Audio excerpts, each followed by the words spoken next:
Hello everyone, here we come with the topic law of variable proportion or short-run law or law of returns to factors. How will you write the statement? If the question comes in form of TPP, you'll select only the matter of TPP. If the question comes in terms of MPP, then select the terms of MPP only. And this is how you can write the statement. If the question doesn't give you any terms, then you can just make a combined statement or you can just write in terms of MPP. So here we go. In short run, if we keep one factor of production variable and other factor of production fixed, then if in terms of PPP, TPP increases at increasing rate, TPP increases at decreasing rate, TP is maximum and constant, then TP decreases. In terms of MPP, MPP increases, MPP decreases, MP becomes 0 and MP becomes negative. So write the statement according to the question. Next is your schedule. In the schedule you can see we have kept fixed factor as constant 111, variable factor as 1 2 3 4 5 6 7 8, which is changing, and write down MPP first of all, because you know MPP increases 246, then decreases 420 and becomes negative -2 -4. When you add MPP and find out the cumulative, then comes your TPP, that is 2 2 plus 4 6, 6 plus 6 12, 12 plus 4 16. Similarly, you can find out APP by using the formula APP is equal to TPP upon variable factor.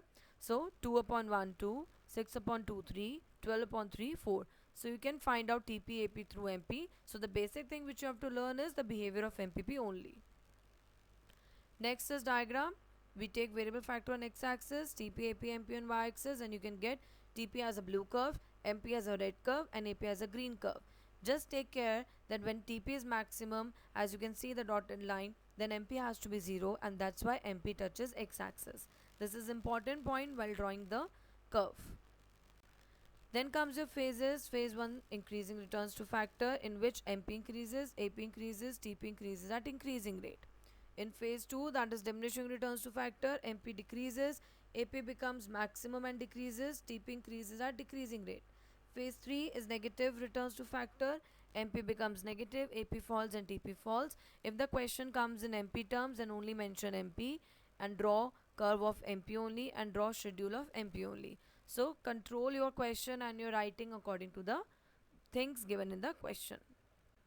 Now we have some assumptions that it works in short run only in the field of production, only goods not services. Technology is going to be constant. All variable factor of production are equally efficient. Now what is the relevant and suitable phase of operation? A firm always wants to work in second phase, that is diminishing returns to factor, as it is more stable. Why is it stable? Because AP is maximum at this phase and TP also gets maximum. When we look out for a business, then we look out for the averages instead of the first phase. Now how will you present this answer? You have to write down the statement, then schedule, then diagram, then phases, and mention reasons only. Reasons should not be explained unless asked, and only mention the headings which we are going to do ahead. Then write down assumptions and relevant phase. This is how you are going to present and make it in chronological order. Don't change the order to get the maximum marks. Now comes the reason for increasing returns, that is first phase. As we can see, optimum combination of resources. As employment of variable factors increase with constant fixed factors, optimum combination is achieved which gives increasing returns. अगर हम ढंग से combine करेंगे resources को तो हमें better returns मिलेंगे. Second, fuller utilization of fixed factors. With the increase in employment of variable factors, the unused factors are brought to use, which leads to increasing returns. जो factor पहले पूरा use नहीं हो रहा था, by increasing the labor or by increasing the variable factor, हम उसका better use कर सकते हैं. So it will give you more returns. Third, volume discount. These are economies of scale which the producer get on purchase of bulk material etc. अगर हम employees बढ़ाएंगे, labor बढ़ाएंगे and we increase the variable factor, then we will increase the production, and that's how we get the volume discounts when we purchase raw material etc. on bulk. Fourth is division of work. More and more employment of factor leads to specialization and division of labor. जितने ज़्यादा factors आप involve करेंगे उतना ज़्यादा काम divide कर सकते हैं, उतना ज़्यादा लोग अपने काम में एफिशिएंट होंगे and will do minimum wastage. Now we come on to the reason for diminishing returns to factor. These reasons are for second and third phase both. So first is use beyond optimum capacity. When more and more variable factors are employed even beyond the optimum combination, output starts to fall. अगर आप limit से बहुत ज़्यादा लो को लगाने की कोशिश करेंगे, वेरिएबल फैक्टर बढ़ाएंगे, तो it won't give you any result, it will start falling down. Second, fall in fixed factor per unit of variable factor. With increasing employment of variable factors, fall leading to diminishing returns. अगर आप एक factor को बहुत ज़्यादा use करेंगे और उसकी beyond capacity use करने की कोशिश करेंगे तो फिक्स फैक्टर आपको रिटर्न्स देना कम कर देगा. Third, lack of perfect substituting among factors.